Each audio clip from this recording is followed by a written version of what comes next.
की जिसमें कोई कला ही नहीं, वक्ष में जिसके हौसला ही नहीं, स्वर्ण जैसी चमक वो क्या पाएगा, श्रम के आँच में जो जला ही नहीं। ऐसे ही श्रम के आँच में जलकर और अपनी एक अलग पहचान भोजपुरी परिपाटी में, विशेषकर संगीत की दुनिया में बनाने वाले मुन्ना मिश्रा। यह नाम, अपने नाम के पहचान के पीछे कितना संघर्ष देखा है इस नाम ने, उसी की कहानी आज आप जानेंगे मुन्ना मिश्रा के ही जुबानी। भैया, आपका बहुत बहुत स्वागत है हमारे चैनल जन मुद्दा द जीरो मीडिया पर। जी, बहुत बहुत धन्यवाद। और आपके चैनल के सभी दर्शकों को बार बार नमस्कार, प्रणाम। जय भोजपुरी, जय भोजपुरिया समाज, जो हमन के स्लोगन बा।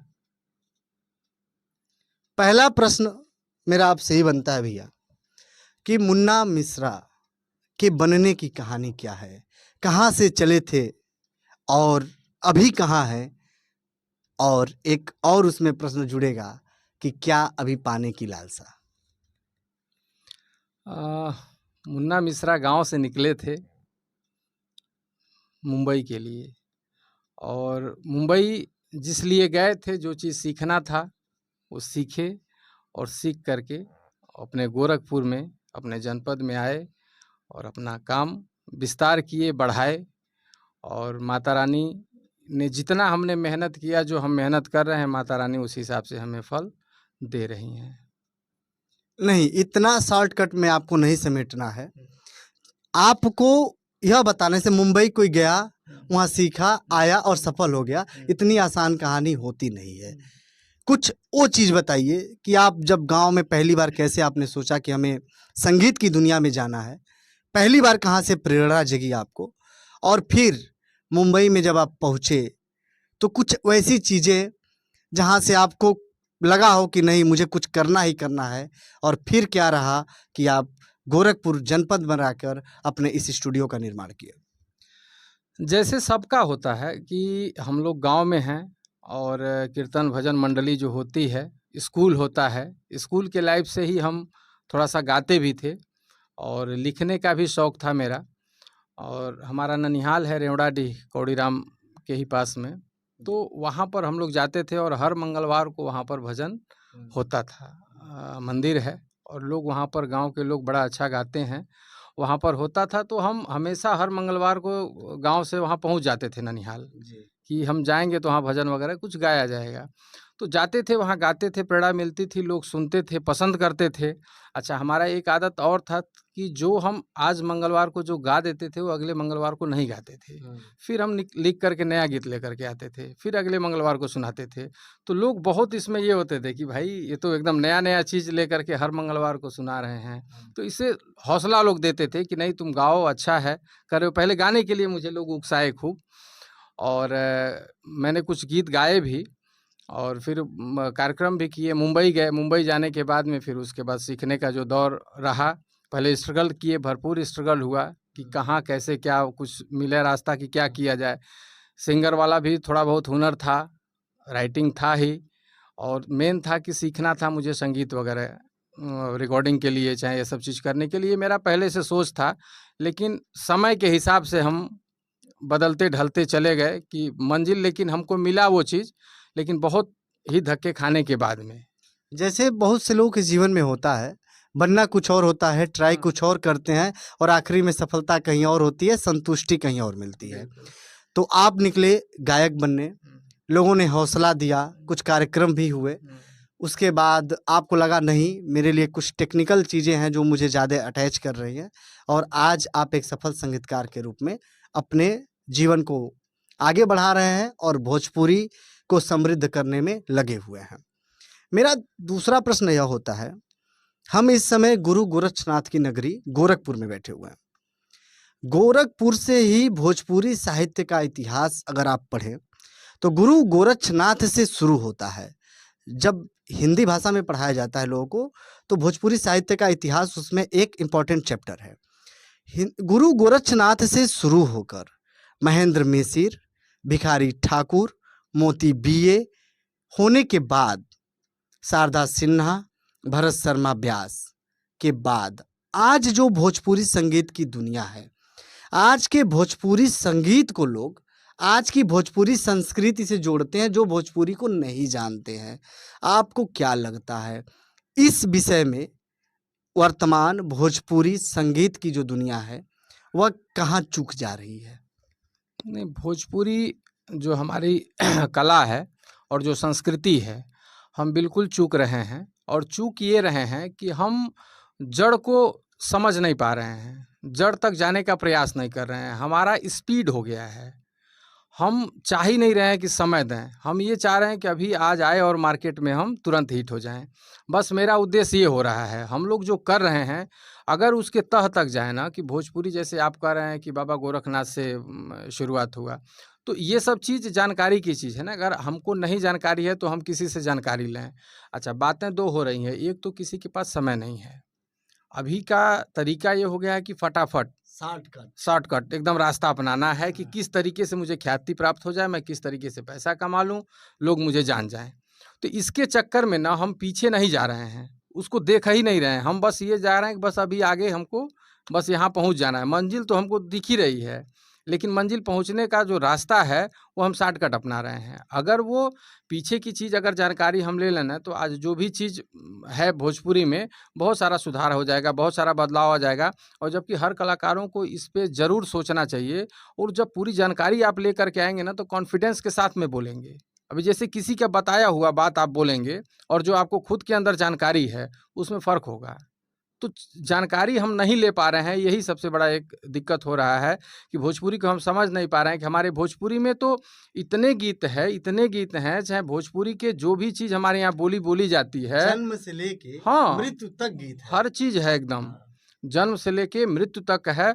कोई ऐसा मौसम नहीं है, कोई ऐसा पल नहीं है, कोई ऐसा आपका चरण नहीं है। जैसे आप चौथा चरण, पहला चरण, तीसरा चरण, ये जो होता है, हर चरण के लिए गीत है।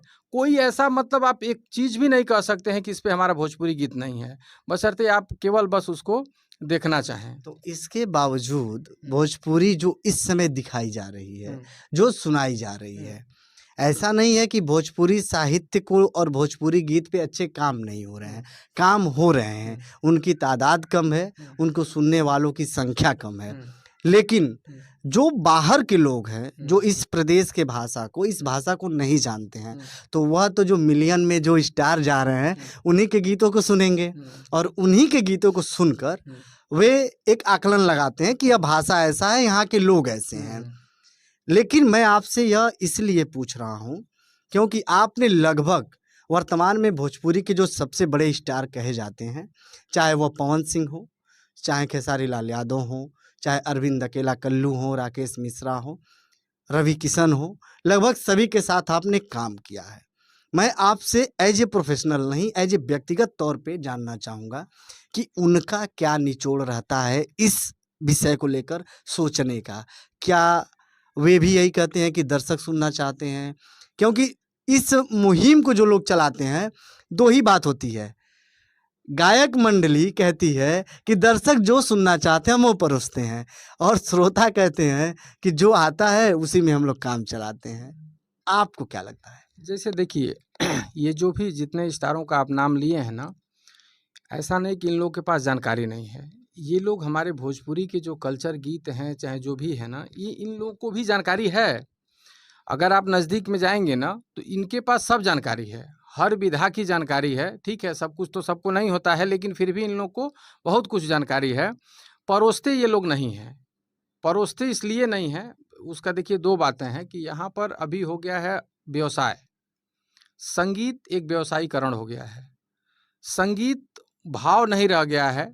संगीत जो होता था कि एक आप सेवा देना और किसी को शिक्षा प्राप्त कर, संगीत के द्वारा किसी को शिक्षा देना और बिंदुओं को उठाना जो है, अब वो चीज़ नहीं रह गया है। धीरे धीरे टोटल ये व्यवसायीकरण हो गया है। यहीं पर इसी आपकी व्यवसायीकरण की ही बात से मेरा एक प्रश्न बनता है कि एक समय होता है जैसे जब कोई संघर्ष कर रहा है तो उसके सामने संकट है, प्रोड्यूसर का पैसा लगा है, पब्लिक जो डिमांड कर रही है उसके आधार पे वो गाएगा। लेकिन मैंने जितने नामों को गिनाया वे लोग सबल हैं, सक्षम हैं, वे चाहें तो 10 गीत अगर प्रोड्यूसर के मन का जा रहा है तो 5-6 गीत वे खुद भी चाहें। तो जैसे लोक संगीत आप कहते हैं, भोजपुरी लोक संगीत में आप काम करते हैं। लोक का मतलब होता है लोग से, जो लोगों का संगीत हो, जो लोगों के लिए हो। अभी अगर अकाल पड़ रहा है, कोरोना काल हो रहा है, तो उस पर गीत आने चाहिए, उस पर संगीत आने चाहिए। आप गीतकार रह चुके हैं और आप एक अच्छे खासे विचारक हैं, तो इस आधार पर आपको क्या लगता है कि कहाँ चूक हो रही है? देखिए, एक चीज़ मैं आपको बता दूँ यहाँ पर, जैसे लोक कला हमारा जो है ना, तो लोक कला में क्या आता है कि आप एक तो आप जो कह रहे हैं कि लोकगीत हमारा, दूसरा चीज़ ये होता है ना कि लोक कला, ये जो लोकगीत होता है ना, लोगों को देख कर के ही बनाया जाता है। हमारा मौसम को देख कर के हम बनाएँगे, चाहे हमारे यहाँ चाल-चलन क्या चल रहा है, हमारे यहाँ पहनावा क्या चल रहा है, हमारे यहाँ लोग कैसे चल रहे हैं, किस तरीके से बिहेव लोग कर रहे हैं, हम उसको देख के ही बनाते हैं। एक बात जान लीजिएगा, लोकगीत का जो परिभाषा जो भी लोग कहते हों, लेकिन मैं जो जानता हूँ, ये जान रहा हूँ कि लोकगीत जो हमारे लोक में है, जिसको हम दर्शाना चाहते हैं, जैसे कोई भी कविता है, हम अपने मौसम को कविता के माध्यम से बताते हैं, हम बच्चों को तो पढ़ाना सिखाते यहाँ हैं। कहाँ है मौसम की, मौसम को लेके गीत कहाँ है यहाँ पर? नहीं जो आ रहे अभी आ हैं। रही है मैं बात कर रहा हूँ। यहाँ बेरोजगारी इतनी बड़ी समस्या बनी हुई है, बेरोजगारी पर कितने गीत आते हैं, आप रिकॉर्ड कर रहे हैं आपको पता होगा। कितने लोग गाते हैं बेरोजगारों के लिए, टीटी क्वालिफाई करके बच्चे बैठे हुए हैं, टेट हुआ है, अभी पेट का एग्जाम हुआ है, फिर दोबारा 6 महीने में होने वाला है। इसके गीत कौन गाएगा? यही तो भोजपुरी परिपाटी के लोग हैं। इसके गीतों को गाने का क्या इसके स्टार खेसारी लाल यादव नहीं है? क्या इसके स्टार पवन सिंह नहीं है? मैं किसी व्यक्ति विशेष की बात नहीं कर रहा हूँ, मैं कह रहा हूँ ये लोग सक्षम हैं और आप यहाँ से लगभग बहुत से लोग रिकॉर्डिंग करते हैं, तो आपके माध्यम से ये बातें जल्दी वहाँ तक पहुँच सकती हैं। हमारा काम मात्र सूचना पहुँचाना है। जनता क्या सोच रही है आपके बीच में, राजनेता के बीच में, हमारा काम है सूचना पहुँचाना। सूचना सही जगह, सही समय पे पहुँच सके। तो अभी बहुत सारे समय है जो हो सकता है। तो इस पे आपका क्या अभी विचार है? नहीं, इस पे देखिए, हम लोग ज़रूर करते हैं और कर भी रहे हैं। और हाँ, रही गई बात की बड़े स्टारों की, जी। तो बड़े स्टार इस पे पहल नहीं कर पाते हैं और करना चाहिए। इस पे हम लोग का कुछ बात भी हुआ है जी, 1-2 लोगों से इसके विषय पे कि ज़रूर कुछ ऐसा करना चाहिए। हुँ। लेकिन थोड़ा-सा आड़े आ जाता है ना, बड़े स्टारों के लिए बड़ा पैसा लगता है। जी। अब वो बड़े स्टारों का एक गीत करने के लिए लगभग 10 से 12 लाख, 15 लाख रुपया लग जा रहा है, एक गीत करने के लिए।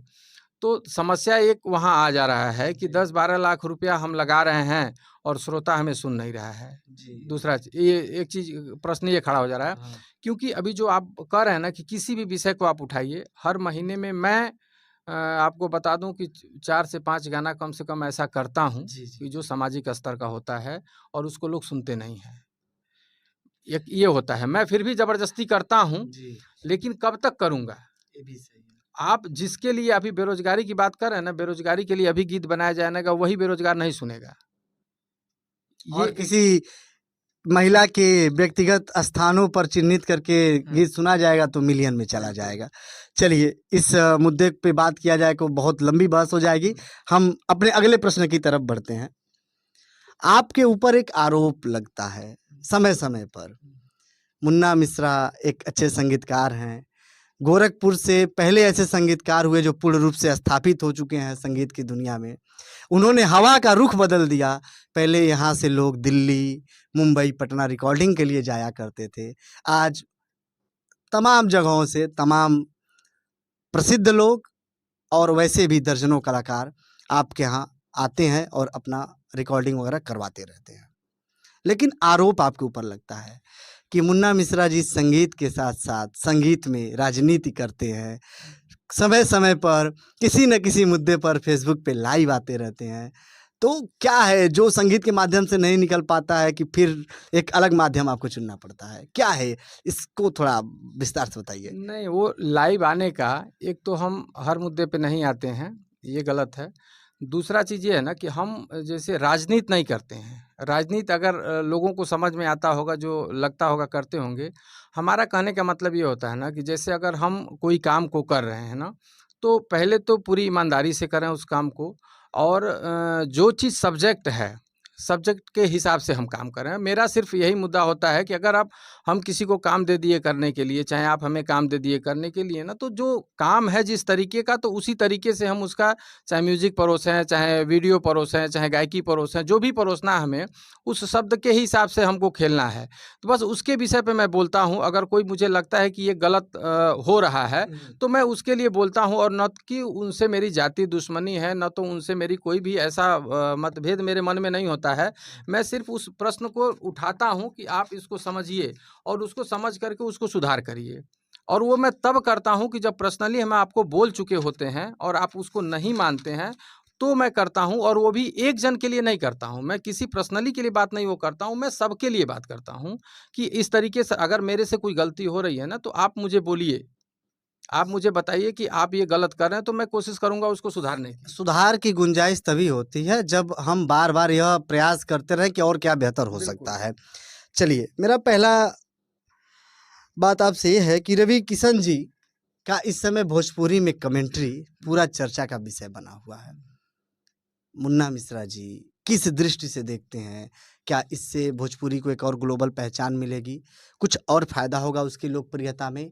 या बहुत से लोग इसमें भी नुक्ताचीनी कर रहे हैं कि इसमें किसी प्रोफ़ेशनल को रखना चाहिए, कमेंट्री के बीच-बीच में कभी-कभी फ़िल्मी डायलॉग आ जा रहे हैं। तो आपको क्या लग रहा है, इससे भोजपुरी को और लोकप्रियता मिलेगी और जगहों पर, या उसका मान-सम्मान बढ़ा है? बिल्कुल, मान-सम्मान बढ़ा है। और जो लोग भी बोल रहे हैं, जैसे देखिए प्रोफ़ेशनल, ठीक है, आप किसी को प्रोफ़ेशनल रख दीजिए और उनको अनप्रोफ़ेशनल आप नहीं कह सकते हैं। वो एस्टेब्लिश कलाकार हैं, उन्हें कोई किसी के सर्टिफ़िकेट की ज़रूरत ऐसे नहीं है, ठीक है। अच्छा, दूसरा चीज़, वो जो बोलते हैं ना, वो मज़ाकिया लहज़े में बोलते हैं और उसीलिए लोग उनको पसंद करते हैं। तो वो जो बोल रहे हैं उसमें, ठीक है, कमेंट्री आज ये इतिहास तो हुआ है ना कि भोजपुरी में कमेंट किया जा रहा है, कमेंट्री हो रही है आईपीएल की, और उसको देखिए कितने लोकप्रिय हो रहा है, कितने लोग उसको देख रहे हैं, पसंद कर रहे हैं। उसको आप चाहे किस माध्यम से भी बोलिए, देखिए आलोचना होना चाहिए, आलोचनी होनी चाहिए। आप अगर आलोचना कर रहे हैं तो ठीक है, उसका वो आगे सुधार करेंगे अगर कुछ ऐसा हो रहा है तो। लेकिन उनका बोलने का एक तरीका है वो, और लोग उस पे अच्छा रहते हैं, खुश रहते हैं, सुनते हैं लोग, वही उनका एक स्टाइल है वो गलत नहीं करते हैं। द भोजपुरी आर्टिस्ट यूनियन जी, नामक एक संस्था जी, आप चलाते हैं। जी। इसकी स्थापना के पीछे की क्या कहानी है?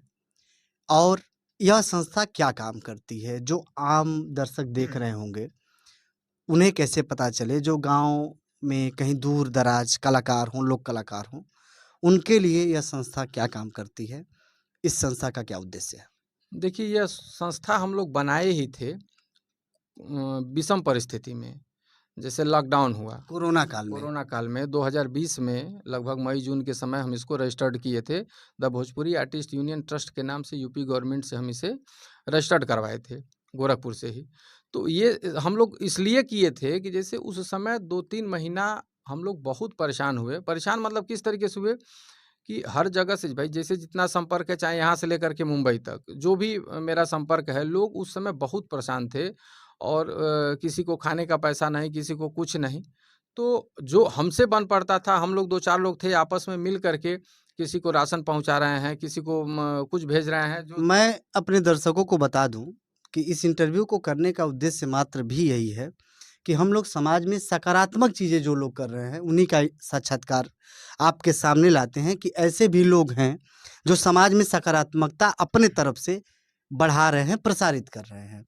और यही सारे रीज़न हैं जो एक संगीतकार के बावजूद एक व्यक्ति समाज के लिए कितना सोच पाता है। तो यह इंटरव्यू हो रहा है और इसमें आप आदरणीय मुन्ना भैया के विचारों को जान रहे हैं। तो हम लोग उसमें जब देखे कि ठीक है कि भाई हम लोग हेल्प कर रहे हैं, जितना बन पड़ रहा है। यहाँ से लोग मुंबई में हैं, स्टूडियो वाले हैं, तमाम परेशानियाँ हैं। यहाँ से हम लोग पैसा ट्रांसफ़र कर रहे हैं कि नहीं राशन भेज सकते हैं, ठीक है, आप लोग कहीं से व्यवस्था करके खरीद के वहाँ से इति करिए। तो कुछ लोगों को हम लोगों ने ऐसे यहाँ से मुंबई तक ले, हर जगह में जो भी संपर्क था, जितना बन पड़ रहा था, हम लोग कर रहे थे उसमें। तो फिर हम लोग के दिमाग में आया कि यार 2-4 लोग मिल कर के हम लोग कैसे करेंगे इसको? सही है। और कब तक करेंगे? ऐसा तो नहीं कि हमारे पास बहुत है, हम हाँ। इति कर देंगे, ठीक है, आपस में मिल कर के किसी तरीके से उसको कर रहे हैं। तो फिर ये हुआ कि ठीक है कि अगर ऐसा कर ही रहे हैं तो एक रजिस्टर्ड कर लेते हैं और कुछ हम लोग ग्रुप आपस में बना लेते हैं कलाकारों का, फिर उसके माध्यम से हम जो भी करेंगे वो करेंगे। तो हम लोगों ने फिर जाकर के वो रजिस्ट्रेशन करवाया, फिर और उसके माध्यम से सारी सहायताएँ जो भी देने लायक है हम लोगों ने जो उसको शोबाजी हम लोग नहीं किए, ना तो किसी ठीक है भाई किसी का नाम क्यों लगाना है, किसको हम दिए हैं, किसको नहीं दिए हैं। परिस्थिति थी, हमारा मानवता था, सामाजिक हम लोग सही आदमी है, हैं, दान करते हैं मुफ्त उसको, भी हो ठीक है रहा भाई, तो कोई अच्छा ज़रूरी है। नहीं है देना। तो वो सब हम लोग किए, तो फिर वो संस्था बना करके, और इसलिए मेन उद्देश्य और भी हम लोग बनाए कि यार ये कलाकार जो परेशान हैं लोग, इनका कोई नहीं सुनने वाला है। उस समय स्थिति ये थी सरकार और लोगों को कुछ न कुछ दे रहा था, लेकिन हम लोग को कुछ नहीं दे रहा था। और सरकार दे भी तो कैसे? एक चीज़ और प्रश्न मैं आपको बता रहा हूँ कि हमारे कलाकारों में एक ये होता है ना कि सरकार मुझे कुछ दे नहीं रही है। संगठन। ठीक है, तो सरकार किसको दे? हम अगर ढूँढने जाएँगे तो हर गाँव में कलाकार हैं। आपको सरकार कैसे चिन्हित करे कि आप कलाकार हो? आप अगर ये चीज़ से हमने फेस किया है, जाकर के सांसद जी से मिले, मुख्यमंत्री जी के यहाँ हम लोगों ने ये सब चीज़ किया कि कलाकारों के लिए कुछ व्यवस्था, तो बोले कौन कलाकार? आइडेंटिटी क्या है? हाँ, कैसे कोई पहचानेगा कैसे मैं आपको? पहचानूँ कि कौन कलाकार है? या तो कोई आप लोग संस्था बनाओ, हुँ। या तो हम लोग का जो संगीत अकेडमी है, आप वहाँ तक जाकर के परीक्षा दे करके उसमें आप पास होकर के उसमें ये करिए। हम लोग बोले कि भाई इतने पास होकर के कौन जाएगा वहाँ पर, सब लोग नहीं पहुँच पाएँगे। तो ठीक है, एक संस्था बनाते हैं, रजिस्टर्ड करते हैं, हम उस संस्था के मेंबर लोगों को बनाते हैं, फिर हम वो सरकार के पास लेके जाएँगे कि मेरे संस्था में इतने मेंबर हैं, सर इसमें से अगर कुछ हो सकता है तो उनको सहायता आप दीजिए। और अन्यथा नहीं भी देंगे तो हम लोग आपस में इतने लोग हो जाएँ कि आपस में ही कुछ न कुछ पैसा उसमें डाल करके और हम लोग मजबूती के साथ किसी भी कलाकार का हेल्प कर सकें उसमें। तो उसके लिए हम लोग ये द भोजपुरी आर्टिस्ट यूनियन को गठित किया, और इसमें काफ़ी लोगों ने हुआ, अभी हम लोग लगभग 300 से 400 मेंबर हैं हम लोग, कलाकार। तो इतने मेंबर हो गए हैं उसमें, और हम लोग आपस में ही हर महीने का जो भी अपनी कमाई होती है, उसमें दान करते हैं, और फिर आपस में ही किसी को दुःख तकलीफ होता है तो उस पैसे को वहाँ पर ला कर के दे देते हैं। पिछले दिनों द आर्टिस्ट यूनियन के बैनर तले कोई भोजपुरी कार्यक्रम भी हुआ था हुँ। और उसमें सैकड़ों कलाकार जुटे हुए भी जी। थे। तो आप इस हिसाब से भी इस संस्था को आगे बढ़ाते चल रहे हैं। आगे क्या आपका मोटो है कि भई इस कार्यक्रम को कहाँ तक ले जाना है या कहाँ तक पहुँचाना है? नहीं, इसको हम लोग उसी लिए कर रहे हैं कि जो कलाकार भी ऐसे हैं ना कि जिनके पास कला तो है, लेकिन मंच नहीं है, जी। वो प्रतिभा को दिखा नहीं पा रहे हैं। तो हम लोग एक यूनियन के ही माध्यम से एक सावन महोत्सव का कार्यक्रम हम लोग किए थे, और इसी तरीके से हम लोग का प्रयास है करेंगे, तो उसमें कलाकारों को, कुछ कलाकार चर्चित बुला लेते हैं हम लोग, कुछ अपने क्षेत्रीय कलाकार होते हैं, कुछ यूनियन के ऐसे मेंबर होते हैं कि उनको ला करके मंच पे एक साथ सब लोगों के साथ उनका परफॉर्म करवाते हैं, उसको वीडियो बनाते हैं, उसको यूट्यूब के माध्यम से चाहे कहीं से भी उसको हम लोग प्रसारित करते हैं कि ठीक है भाई, लोग 4 लोग उनको जानें। ऐसे भी हम लोग कलाकारों को आगे बढ़ाने के लिए सब मंच देने का काम कर रहे हैं। अब मैं आपसे ये पूछना चाहूँगा, अभी तक की जो आपकी यात्रा रही, जो जर्नी रही, इसमें जो आपको सबसे बड़ी उपलब्धि लगती हो, ऐसा कोई गीत या संगीत जो आपके दिल को बड़ा सुकून देता हो कि इसे मैंने किया है, जिसे मैं कह सकता हूँ कि इससे समाज को, भोजपुरी संस्कृति को फ़ायदा पहुँचेगा और मैंने एक अच्छा काम किया है? बहुत सारे ऐसे गीत हैं जिसको कुछ एक जो आपके बहुत हम दिल के लोगों को करीब तो हो। सुकून लगता है। जी। अभी एक शराब पे हम लोग किए थे, पिए जन शराब पापा, हुँ। वो शराब के लिए एक बंदी के कैसे लिए एक किए लाइन थे। थोड़ा-सा हो जाए अब आपके उतना नहीं ध्यान है। हाँ। एक विवेक यादव करके सिंगर हैं, जी। उन्हीं को उसमें हम लोग गवाए थे कि पिया जन शराब पापा, और तन पे मतलब कपड़ा नहीं है, उसकी अच्छा। व्यथा मैं बता सकता हूँ, गीत तो नहीं मुझे याद है। जी। कि एक बच्चा है हुँ। और वो अपने पिताजी से कहता है कि आप पीने में सब कुछ बर्बाद कर दिए हैं, हाँ। माँ का मेरे ये हाल है, कपड़ा फटा हुआ है, मेरा बड़ा भाई जो है थोड़ा सा पढ़ नहीं पाया, कुछ पढ़ा है और जा कर के ईंट भट्टे पे चाहे कहीं भी नौकरी कर रहा है, और मेरी भी ज़िंदगी लग रहा है आप वैसे ही करेंगे, तो आप शराब को पीना कम से कम छोड़ दीजिए, अभी से भी कम से कम उसको चेतिए। तो इस तरीके के सामाजिक स्तर के बहुत सारे गीत हैं हम लोग करते हैं। जितने भी लोग अभी इस इंटरव्यू को सुन रहे हैं, इस गीत का डिस्क्रिप्शन बॉक्स में आपको लिंक मिल जाएगा। अगर आप कहते हैं कि आप समाज में सकारात्मक गीतों को चाहते हैं, तो ऐसे गीतों को सुनिए, प्रसारित कीजिए, ताकि ऐसे संगीतकारों का, गीतकारों का और गायकों का मनोबल बढ़े, ऐसे और गीत समाज में प्रस्तुत करने के लिए। ये लोग अपनी तरफ से तैयार हैं, अब आपके हिस्से में है, आप इसे कितना आगे बढ़ाते हैं। आखिरी प्रश्न होगा मेरा आपसे कि रिसेंटली अभी आपने एक प्रोजेक्ट किया है, राकेश श्रीवास्तव हैं, जो कि मुख्यमंत्री जी के सांस्कृतिक प्रकोष्ठ को देखते हैं और बहुत दिनों से संगीत में उन्होंने बहुत सारा योगदान अपना दिया हुआ है। क्या है थोड़ा उसके बारे में कुछ अगर आप बताना चाहें, कुछ बेहतर काम हुआ है, उसके बारे में चर्चाएँ चल रही हैं, क्या है? थोड़ा-सा कुछ स्टोरी उसके बारे में अगर बताना चाहें तो? वो जो राकेश श्रीवास्तव जी जो कर रहे हैं, मेरे दिल को छूने वाला सारे गीत हैं वो। और मैं अभी आपको दिखाऊंगा उनकी माताजी स्वर्गीय मैनावती जी का लिखा हुआ गीत और पुस्तक जो है उनका मैं अपने पास रखा हूँ। और उसमें इतने भोजपुरी के विधा के इतने गीत हैं कि आपको अभी मैं गिनाने लगूं तो आप देखिएगा उसमें। और बहुत सुंदर सुंदर गीत, जन्म संस्कार का भी हम लोग शुरू किए हैं। जन्म संस्कार का सारे गीत अभी लगभग 6 गीत हम लोग रिकॉर्ड किए हैं इसमें। और बहुत सुंदर सुंदर गीत है, तमाम कलाकार हैं। मैं आपको दिखाना चाहता हूँ थोड़ा सा, एक सेकेंड।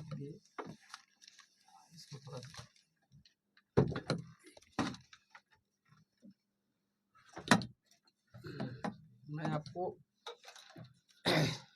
ये है पुरखन के थाती, पारंपरिक गीत है ये संपादिका है इसकी मैनावती देवी श्रीवास्तव, मैना जी, जो राकेश श्रीवास्तव जी की माता जी हैं। इसमें आप अगर देखेंगे ना, पुरखन की थाती में लोग जो नहीं समझते हैं कि हमारे भोजपुरी में है क्या, मैं आपको एक संक्षिप्त में सिर्फ बता दे रहा हूँ। विषय सूची में प्रथम खंड जो दिया गया है जन्म संस्कार, इसमें सोहर, लाचारी, खिलौना, बधावा, मुंडन, जनेऊ, यज्ञोपवीत। द्वितीय खंड में है शिव मंगल, देव सुमिरन, हवन गीत, तिलक गीत, शगुन, सहाना, गौना गीत, बन्ना गीत, साझा गीत, पराती गीत, माड़ो गीत, माटी कोड़ने के जाते समय और पूजते समय। फिर हल्दी गीत है, चुमावन गीत है, पोखरा खुनाई है, नहान है और नज़र उतराई है, कलश गोठाई है, लावा भुजाई है, पितृपूजा है, नहछू है, इमली घोटाई है, सुहाग बेटी पक्ष के तरफ से। फिर बारात जाते समय का गीत है, द्वार पूजा है, जयमाला रचना है।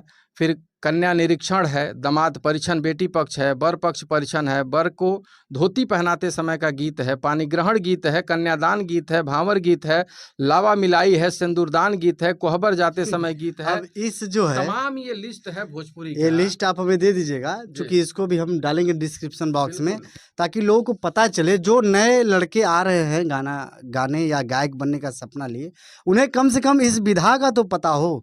बहुत से लोग ऐसे हैं जिनको इस विधा का नाम भी नहीं पता होगा। नहीं पता है। और मैं ये चाहता हूं ना कि जिसको भी चाहिए, अगर जो भी कलाकार इसमें इच्छुक है, अगर उनके पास परेशानी है कि नहीं मिल रहा है, तो वो मेरे पास आएँ, मैं उनको एक एक गीत दूंगा और हर चीज़ को जा कर के वो गा सकते हैं कहीं पर। ये राकेश श्रीवास्तव जी के द्वारा मुझे मिला है। और भी बहुत ऐसे पुस्तक मेरे पास आए हुए हैं जो अंजन जी के लिखे हुए पुस्तक हैं, और भी लोग ला करके धरोहर के रूप में हमारे पास दे रहे हैं कि आप इतना अच्छा ये सब काम करते हैं, तो मैं ये पुस्तक आपको समर्पित करता हूँ। आप चाहे जिस कलाकार को गवाइए। तो जनमुद्दा द जीरो मीडिया की टीम यह अपेक्षा रखेगी कि जो इस पुस्तकों में हमारे पुरखों की जो थाती है, जो धरोहर है, वह हमारे समाज में भी आए, आपके कर कमलों द्वारा, आपके सौजन्य से। और आप ऐसे ही निरंतर भोजपुरी माटी की सेवा करते रहिए, भोजपुरी संस्कृति में नए नए आयाम गढ़ते रहिए। और उसके साथ ही साथ मुन्ना मिश्रा भी संस्कृति और समाज को आगे बढ़ाते हुए इसमें राजनीति के फ्लेवर में क्या कभी चुनाव लड़ते हुए भी दिखेंगे क्या आप? नहीं, चुनाव का कोई ऐसा मेरा नहीं है। मैं जिस क्षेत्र में हूँ उस क्षेत्र में खुश हूँ और माता रानी कृपा करें। बस अपने लोगों का ऐसे ही आप साथ देते रहिए, क्योंकि बात उसी की होती है जिसमें कुछ बात होती है। आप देख रहे थे प्रसिद्ध संगीतकार मुन्ना मिश्रा को जनमुद्दा द जीरो मीडिया पर। मैं हूँ अजय पटेल वाग्मी। बहुत बहुत धन्यवाद।